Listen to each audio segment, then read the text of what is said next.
Bismillahirrahmanirrahim. Assalamualaikum warahmatullahi wabarakatuh. Pada pertemuan kali ini kita akan membahas mengenai kebahasaan dari teks LHO. Kebahasan teks LHO ini mengulas mengenai 4 hal, yaitu yang pertama mengenai kata dan frasa, yang kedua afiksasi, yang ketiga kalimat definisi dan kalimat deskripsi, dan yang terakhir adalah kalimat simpleks dan kompleks. Namun pada video ini kita hanya membahas 3 hal saja ya. Yang berhubungan dengan kalimat simpleks dan kompleks akan ada di video berikutnya. Yang pertama berhubungan dengan kata dan frasa. Kita akan mengulas mengenai kata benda, kata kerja, dan juga kata sifat. Nah, di sini akan diulas terlebih dahulu apa yang dimaksud dengan kata dan juga frasa. Kata adalah deretan huruf yang dipisahkan oleh 2 spasi, yaitu spasi awal dan juga spasi akhir. Contohnya, saya termasuk anak yang rajin. Di sini ada sekitar 5 kata, yaitu kata saya, termasuk, anak, yang rajin. Beda lagi dengan frasa. Kalau frasa itu adalah kumpulan kata yang menduduki satu fungsi kalimat, bisa subjek, predikat, objek, pelengkap, ataupun keterangan. Contohnya, HUT RI akan diperingati secara meriah. Di sini terdapat kata HUT RI yang menduduki fungsi subjek, akan diperingati yang menduduki fungsi predikat, secara meriah yang menduduki fungsi pelengkap. Nah, subjek, predikat, objek, pelengkap inilah yang kita lihat jika lebih dari satu kata itu yang disebut dengan frasa. Kalau di dalam konteks kalimat ini disusun atas 3 frasa yang menduduki fungsi subjek, predikat, dan juga pelengkap. Yuk perhatikan hal berikut. Di bawah ini terdapat beberapa contoh ya. Ada buku, buku tulis, menulis, sedang menulis, pintar, paling pintar, aku pintar. Buku dan buku tulis termasuk ke dalam sebuah nomina atau benda. Menulis, sedang menulis termasuk ke dalam kata kerja atau verba. Sedangkan pintar dan paling pintar termasuk ke dalam kata sifat atau adjektiva. Nah, kenapa buku dan buku tulis kan termasuk ke dalam hal yang sama yaitu nomina? Kok di sana ada kata dan frasa? Iya, karena yang dimaksud dengan kata itu adalah deretan huruf yang dipisahkan oleh 2 spasi. Sedangkan kalau frasa adalah 2 kata atau lebih yang menduduki satu fungsi kalimat. Maksudnya satu fungsi kalimat itu bisa hanya berupa benda, keadaan, pekerjaan, atau posisi.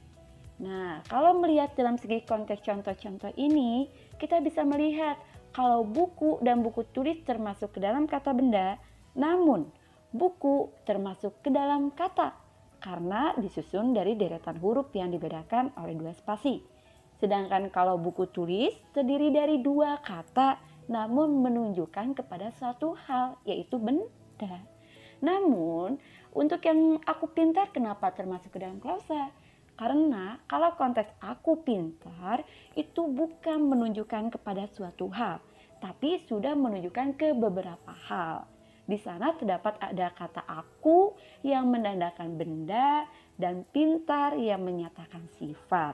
Jadi aku pintar terdiri dari 2 kata tapi bukan termasuk ke dalam frasa karena tidak menunjukkan kepada satu bagian tapi lebih dari satu bagian.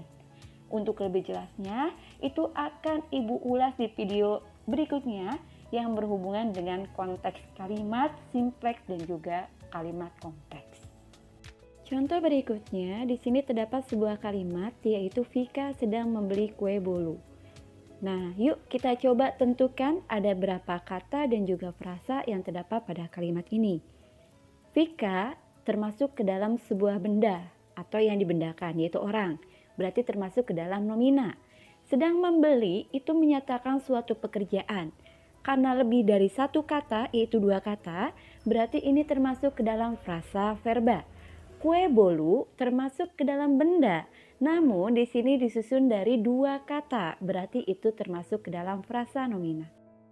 Setelah kita menentukan kata dan frasa tersebut termasuk ke dalam jenis apa, Yuk kita coba hitung ada berapa kata dan frasa di dalam kalimat tadi. Untuk katanya ada 5, yaitu Vika, sedang, membeli, kue, bolu. Sedangkan untuk frasanya di sana ada 2 yang menduduki frasa verba dan juga frasa nomina. Bagaimana? Mudah bukan untuk menentukan kata dan juga frasa? Nah, berikut adalah latihan soal yang harus kalian kerjakan.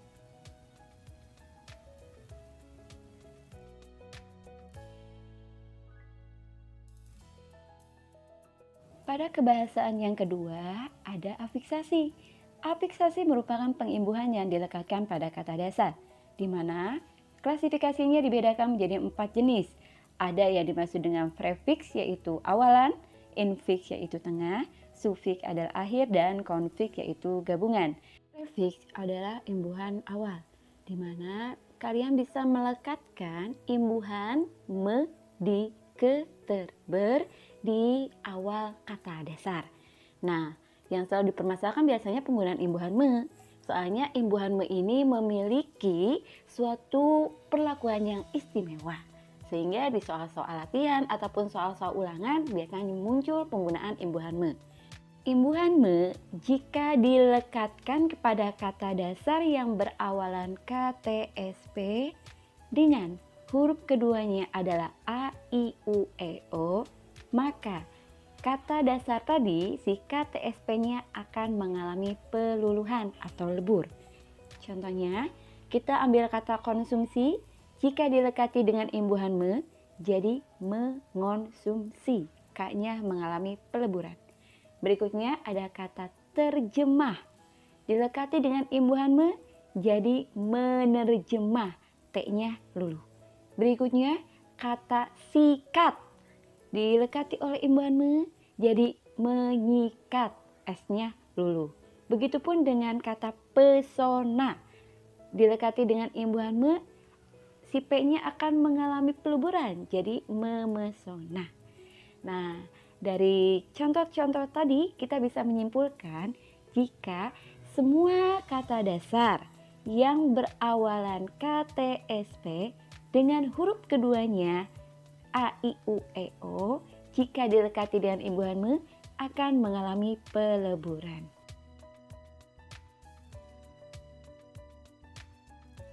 Beda lagi nih dengan kata yang huruf keduanya itu bukan yang menggunakan huruf vokal atau A, I, U, E, O, maka kata dasar tersebut yang berawalan KTSP jika dilekati imbuhan me tidak akan mengalami peleburan.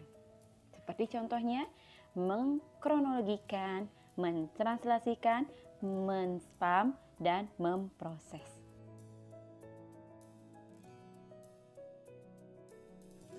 Beda lagi kasusnya jika kata dasar tersebut bukan menggunakan huruf yang berawalan KTSP. Maka imbuhan me tersebut tidak akan mengalami peleburan ataupun peluluhan. Nah, di sini terdapat contohnya ya. Ada kata angkat jadi mengangkat, damba jadi mendamba. Namun ada juga keistimewaan yang lain. Jika kata dasar tersebut terdiri dari satu suku kata. Contohnya bom, dor, tik, las, dor. Itu jika dilekati dengan imbuhan me akan menjadi menge. Imbuhan berikutnya yaitu infiks. Infiks adalah imbuhan tengah. Ada L, M, R. Contohnya telunjuk, gemetar, gemerlap yang berasal dari kata dasar tunjuk, getar, dan gerlap. Berikutnya ada sufiks. Sufiks adalah imbuhan akhir. Ini termasuk ke dalam imbuhan terbanyak dalam bahasa Indonesia. Ada i, kan, la, wan, an, is, dan sebagainya. Contoh katanya misalnya dambakan berasal dari kata damba, cintai berasal dari kata cinta, tibalah berasal dari kata tiba. Imbuhan yang terakhir yaitu konfiks. Konfiks ini adalah imbuhan yang berupa imbuhan gabung. Ada awal, ada akhir. Contohnya mekan, dikan, sean, kean, dan sebagainya.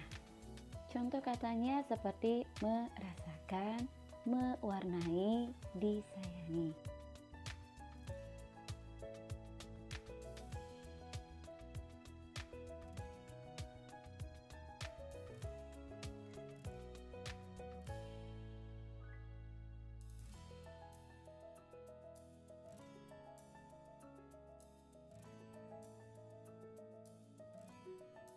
Kebahasan teks yang berikutnya mengenai kalimat definisi dan kalimat deskripsi. Di dalam struktur kebahasaan kemarin sudah diulas mengenai definisi umum dan juga deskripsi bagian, deskripsi manfaat. Namun, kita harus mengetahui apa yang dimaksud dengan kalimat definisi. Kalimat definisi adalah kalimat yang menjelaskan atau memaparkan pengertian suatu hal. Berarti kalimat ini bisa ditandai dengan adanya kata adalah, ialah, merupakan. Contohnya, sampah adalah buangan yang dihasilkan dari suatu proses produksi. Di sana terdapat penggunaan kata adalah. Yang berikutnya ada kalimat deskripsi. Kalimat deskripsi adalah kalimat yang menjelaskan secara detail suatu hal. Berdasarkan bahan dasarnya, barang-barang tradisional dapat dikelompokkan menjadi 4, yaitu berbahan dasar kayu, batu, logam, dan kain. Di contoh ini, kita menemukan kata dikelompokkan yang menandakan suatu pendeskripsian.